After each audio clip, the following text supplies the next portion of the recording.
After a week and a half, I finally got my bike back. So what I did is the very next morning before work, I decided to do a 4-lane workout.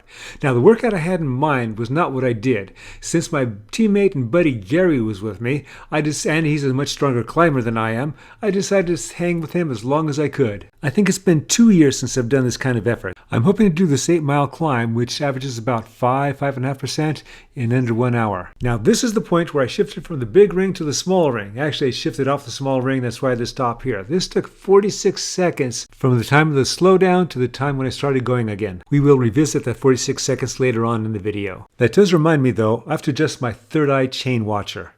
Okay, we got going again, and there were no more incidences after that. I don't know if it was beginning my bike, so I have that new bike buzz. Don't know if it was extra rest that I had, because I'd still been doing long rides. But I went to the front, and I went fast enough that Gary seemed to be happy with just letting me do the pace. Or at least that's what I was thinking. It seemed the most logical, so I just went with it. There were a couple times in the first 2/3 of the climb where Gary went to the front. I at that point was not content to ride in the back. Then I moved back up to the front again. About 70% of the way up, and that'll be just under 6 miles. And on the graphics, that'll be right before that 20-mile mark. That's where I started to weaken just a bit. And that was just a little too slow for Gary, so he went up ahead.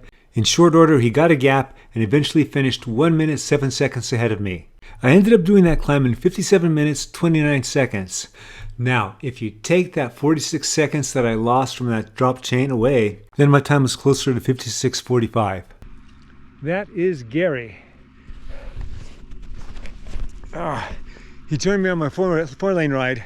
Since he was coming, and since I hadn't climbed for a little bit, the whole ordeal with my bike for the last week and a half, I decided just to see if I can stay up with him, but go as fast as I can up the 4-lane. And son of a gun, he said I did about 57.5 minutes, and it's been a while since I have gotten under an hour. And usually on those other times I've come up, I've been doing intervals. So yeah, it's going to be over an hour because I'm resting a lot. But damn, I went as fast as I could, and he finished in 56, I finished 57.5. I'll see once I download it. But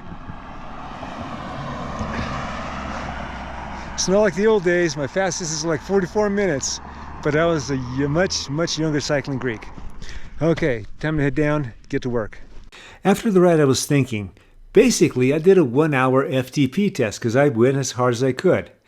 But the wattage was only 251 watts. Now, if you take that 46 seconds into account, that's, off of the whole hour, that's going to be not much of a change. Maybe, let's say, 252 or something.